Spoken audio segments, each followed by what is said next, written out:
علامہ فاروق تجانی صاحب کی بات سن کے انہوں نے نہج البلاغہ کے خطبہ پیش کیا ہے کہ میری خلافت بھی ایسی قائم ہوئی ہے، میری بیعت بھی ویسے ہوئی جیسے ابو بکر عمر عثمان کی ہوئی ہے. تو یہ انہوں نے اس کی دلیل دی ہے، اور انہوں نے کہا ہے کہ اگر غدیر میں حضرت علی کو رسول اللہ نے خلیفہ بنا دیا تھا، ٹھیک ہے، تو پھر یہاں نہج البلاغہ میں جو ان کا خطبہ ہے وہ اس سے ٹکرا رہا ہے.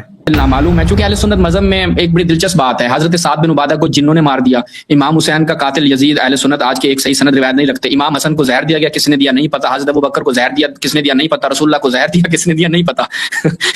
یعنی تقریباً نامعلوم چیزیں چل رہی ہیں کہ کوئی ایسی روایت نہیں ملتی ہے کہ جس میں حضرت علی کرم اللہ وجلہ حدیث کرتاس کے وقت موجود تھے. یہ آپ بات کرتے ہیں، ٹھیک ہے نا. اور آپ ایک روایت میں یہ اٹھاتے ہیں کہ حضرت عمر کا جو ہونا تھا وہ یقینی تھا. معاویہ مجھے بتاؤ ذرا، معاویہ کہے گا میں نے مہاجرین اور انصار اور شورا کی وجہ سے بیعت کی تھی. تو مولا علی معاویہ کو تبھی تو کہہ رہے ہیں کہ جب تم نے انہی مہاجرین و انصار اور شورا کی وجہ سے ان تینوں کی بیعت کر لی تو میری بیعت کیوں نہیں کر رہے. کہ ابو بکر صدیق کو زہر دیا گیا اور رسول اللہ کو زہر دیا گیا، تو ان کو ذرا ان کی یا شاید بھول گئے ہیں یا جان بوجھ کے مسٹیک کر رہے ہیں.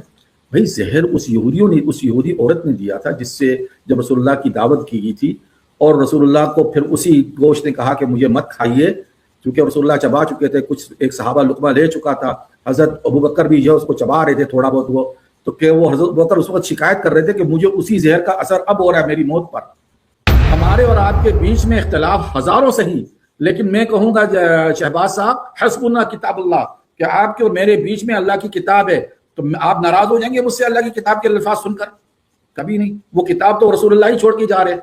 رسول اللہ اس بات سے کیسے ناراض ہو سکتے ہیں حضرت عمر سے کہ جب حضرت عمر کہے کہ حسبنا الکتاب اللہ، وہی کتاب جو اللہ کے رسول کو دے کے جا رہے ہیں، اسی کی نصیحت وہ حجت کے وداع پہ موقع پہ کر کے گئے ہیں، تو پھر باقی بچا کیا ہے؟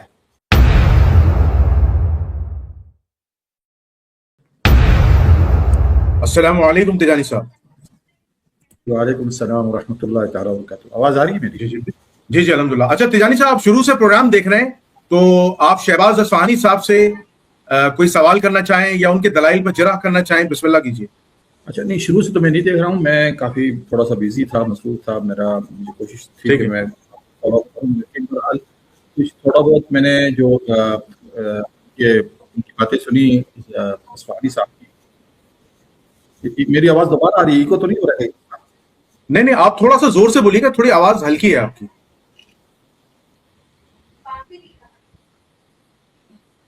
اچھا، میں یہ کہنا چاہ رہا ہوں کہ انہوں نے حدیث گرتاس پہ جو موضوع لیا ہے، میرا سوال یہ ہے کہ اگر حدیث گرتاس کی وجہ سے حضرت علی کو خلافت نہیں ملی، مطلب ایسے موضوعات ہوتے، تو نہج البلاغہ میں مجھے ایک خطبہ ملتا ہے ایسا، اور وہ خطبے سے مجھے یہ لگتا ہے کہ حضرت علی ابو بکر، عمر اور عثمان کی خلافت کو حق کے تسلیم کرتے ہیں. اچھا، وہ میں خطبہ عربی میں پڑھ لیتا ہوں اور اس کا اردو ترجمہ بھی ہوگا.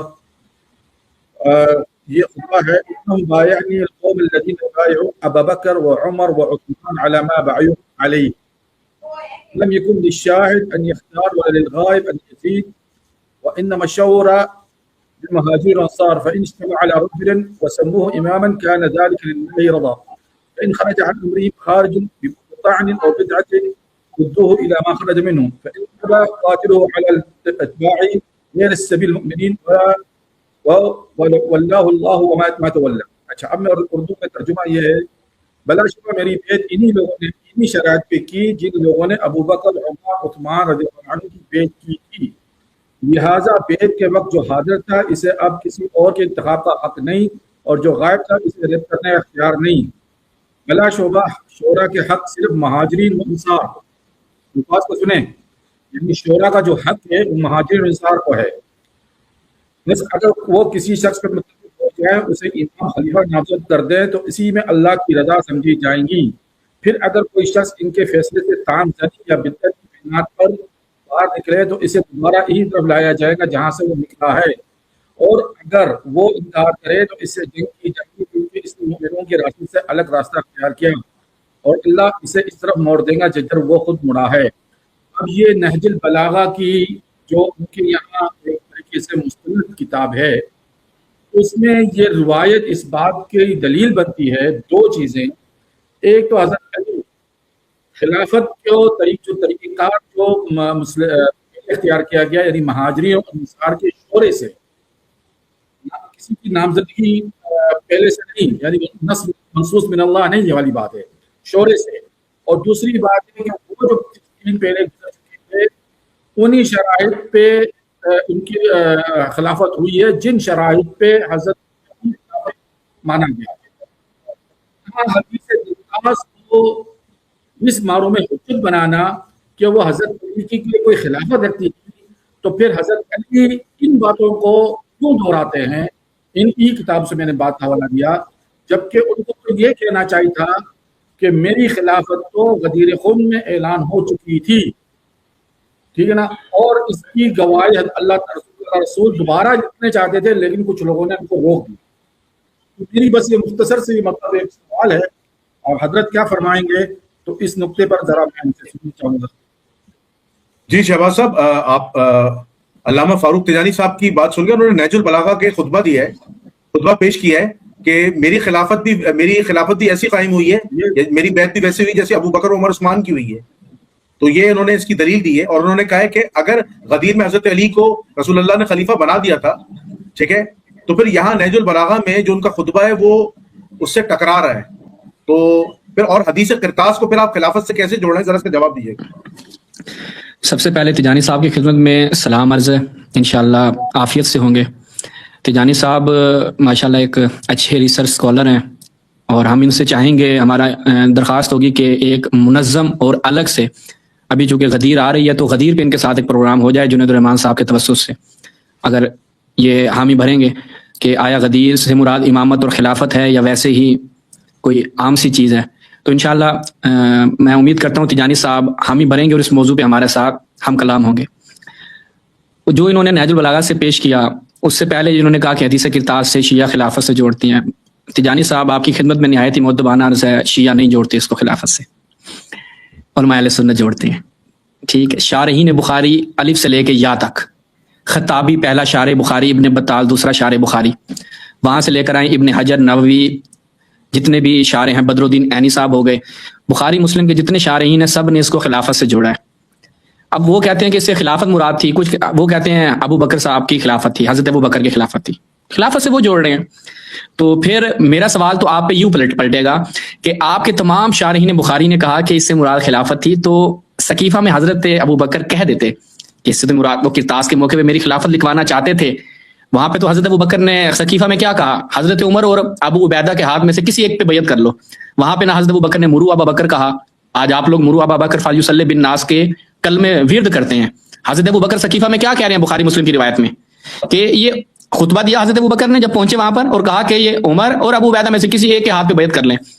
اگر رسول کی نص آ گئی تھی اور مرو ابا بکر سے اور قرطاس سے مراد یہ تھی خلافت، جیسا کہ آپ کے علماء نے بھی لکھا، تو تجانی صاحب پھر حضرت ابو بکر کو یہی پیش کر دینی چاہیے تھی، اختلاف ہی نہ ہوتا، انصار اپنے الگ سے کٹ نہ کرتے، وہاں پر اجتماع نہ ہوتا.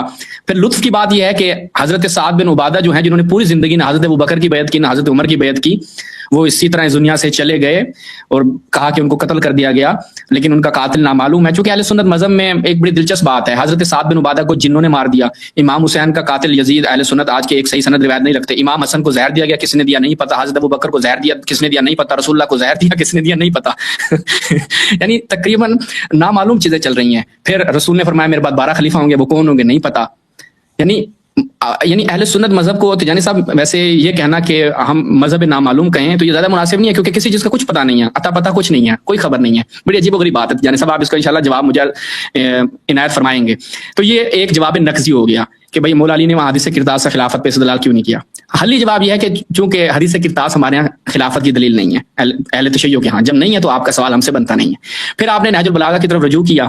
نہج البلاغہ سے آپ نے کہا میں خطبہ پڑھتا ہوں، وہ خطبہ نہیں مکتوب ہے، نہج البلاغہ میں مکتوب کی حیثیت رکھتا ہے. وہ خط نمبر 6 ہے جو امام علی نے کسے لکھا تھا، معاویہ کو لکھا تھا. جنید الرحمان صاحب اگر آ جاتے تو لطف آ جاتا، کیونکہ اس خط کو اگر دیکھیں تجانی صاحب، اگر اس خط کو دیکھیں، پہلی چیز تو یہ ہے کہ یہ خط کس کے نام لکھا جا رہا ہے، توجہ کیجیے گا, اب میں خط کی طرف آ گیا ہوں, میں نے پچھلے جوابات عرض کر دی ہیں, اور میں چاہوں گا کہ تیجانی صاحب کے ساتھ میری ایک مستقل نشست ہو, انشاءاللہ تیجانی صاحب کو بھی لطف آئے گا, لوگوں کو بھی لطف آئے گا, اور بڑی علمی گفتگو سننے کو ملے گی.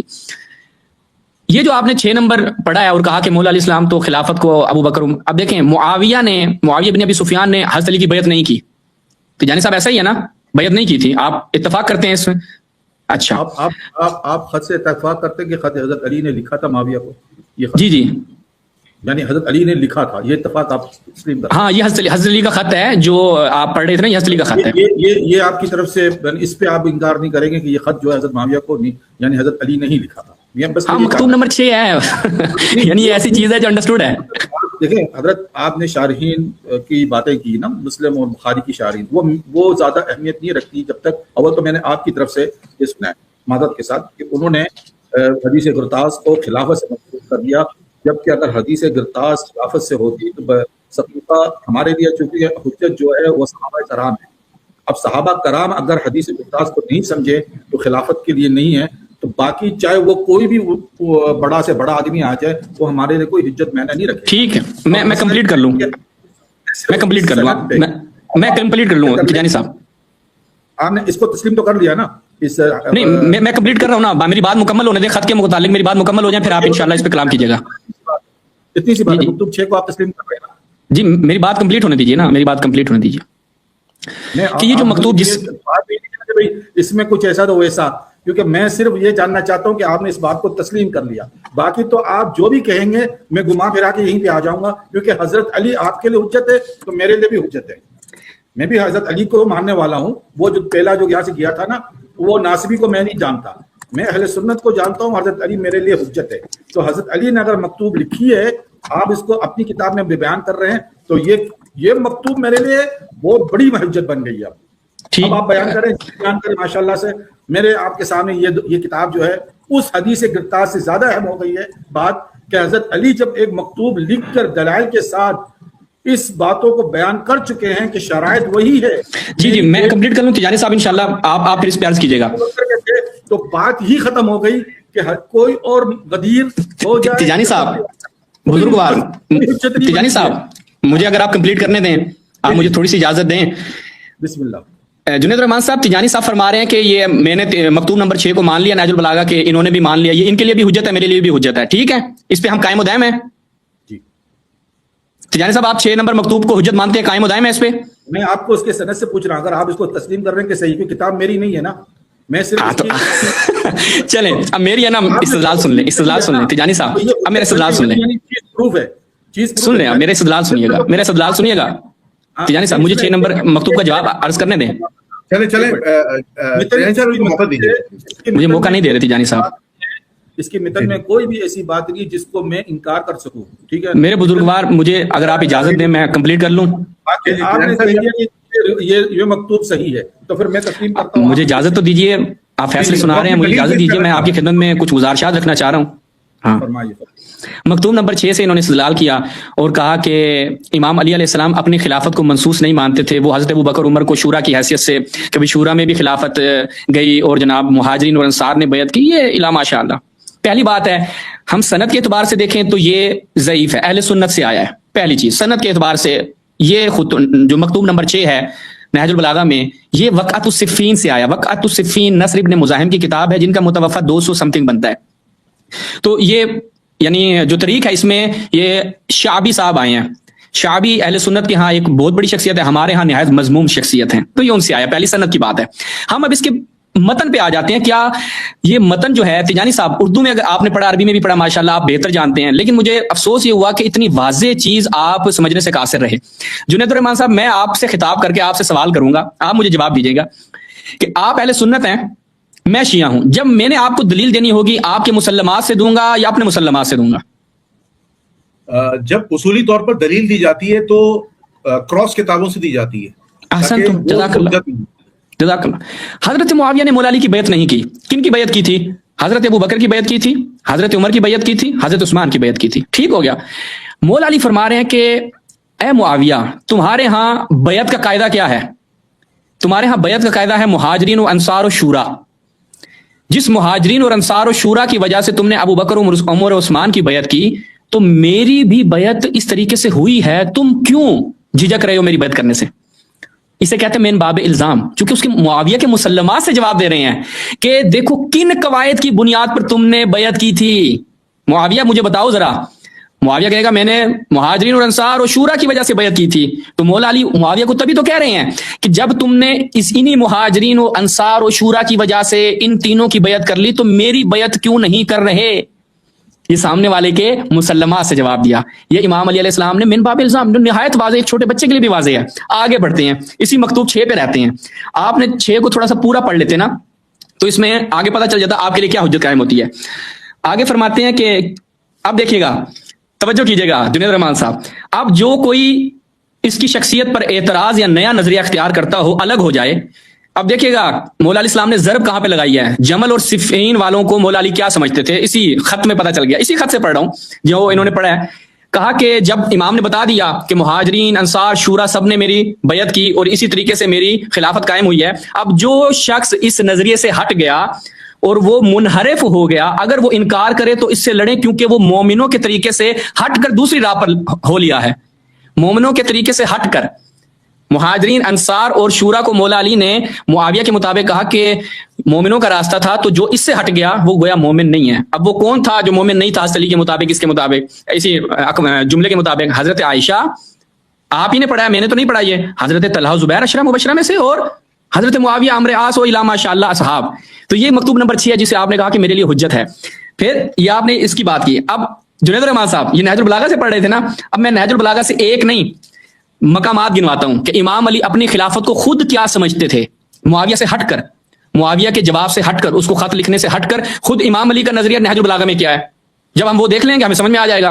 خطبہ نمبر 3 جسے خطبہ شکشکیہ کہتے ہیں, خدا کی قسم فلاں نے خلافت کا لبادہ اوڑھ لیا اور وہ میرے بارے میں اچھی طرح جانتا تھا کہ خلافت میں میرا کیا مقام ہے. پھر اس میں حضرت ابو بکر عمر عثمان تینوں کی مذمت کی.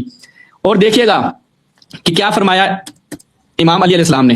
امام علی علیہ السلام فرماتے ہیں کہ خصائص امامت یہ ہمارے اندر موجود تھے اور رسول اللہ کی وصیت ہمارے لیے موجود تھی. نہج البلاغہ ہے, مفتی صاحب نہج البلاغہ ہے. اور کہا کہ امت کو, اس امت میں کسی کو آل محمد پہ قیاس نہ کیا جائے. ایک یہ ہو گیا. اس کے بعد کیا فرماتے ہیں, توجہ کیجیے گا, مجھ سے میں آپ کو ریفرنس دے رہا ہوں, نہج البلاغہ اردو میں کھولیے اور اس کو جا کے آپ دیکھیے. یہ مفتی جعفر صاحب کا ترجمہ ہے, صفحہ نمبر 75 ہے. ایک ہی پڑھتا ہوں اس کے بعد کمپلیٹ کرتے ہیں. اس امت میں کسی کو آل محمد پر قیاس نہیں کیا جا سکتا جن لوگوں پر ان کے احسانات ہمیشہ جاری رہے ہوں. وہ دین کی بنیاد اور یقین کے ستون ہیں. حق کے ولایت کی, تیجانی صاحب یہ ایک لائن سنیے گا امام علی کی زبانی, آپ کو لطف آ جائے گا. حق کے ولایت کی خصوصیات آل محمد کے لیے ہیں اور انہی کے بارے میں پیغمبر کی وصیت اور انہی کے لیے نبی کی وراثت ہے. اب یہ وقت ہے کہ حق اپنے اہل کی طرف پلٹ آیا. جب مولا علی خلیفہ بنے تو مولا نے کیا فرمایا, حق اپنے اہل کی طرف پلٹ آیا. کہاں تھا پہلے, نا اہلوں کی طرف تھا, تبھی تو مولا علیہ السلام کے پاس پلٹ کر آیا. اور کیا فرمایا, رسول کی وصیت اور وراثت کے تحت یہ ہم آل محمد کا حق تھا. تو تیجانی صاحب آپ کے جو استدلال کی بنیاد تھی وہ منہدم ہو گئی, چونکہ 6 نمبر جو آپ نے مکتوب کی تلاوت فرمائی اس کے مطابق حضرت عائشہ اور حضرت طلحہ زبیر یہ سارے مومنین کے راستے سے ہٹ چکے تھے. آپ نے پورا نہیں پڑھا, وہ نامہ پورا پڑھنا چاہیے, خط پورا پڑھنا چاہیے, ادھورا پڑھا آپ نے. اور وہ من باب الزام تھا, معاویہ کو ملزم قرار دیا جا رہا تھا, کٹہرے میں اسے کھڑا کیا جا رہا تھا کہ ان کی جب بیعت کر لی تو میری بیعت کرتے ہوئے کیا ہوتا ہے, میری بھی تو اسی بیعت اسی راستے سے ہوئی ہے. پھر امام علیہ السلام نے نہج البلاغہ میں 1 نہیں 2 نہیں 3 نہیں 4 نہیں 5 نہیں, میں آپ کے سامنے 36 مقام نہج البلاغہ سے رکھ سکتا ہوں. میرے سامنے فولڈر کھلا ہوا ہے, ٹائم لگ جائے گا. 36 مقام رکھوں گا کہ امام علی علیہ السلام نے اپنی امامت کو منسوس کہا اور مخالفین کی, حضرت ابو بکر عمر عثمان کی مذمت کی. نہج البلاغہ ہمارے لیے حجت ہے. تو یہ ہے. بسم اللہ جی تیجانی صاحب آپ کے اب کوئی ہے بات تو کیجیے. بسم اللہ الرحمن الرحیم.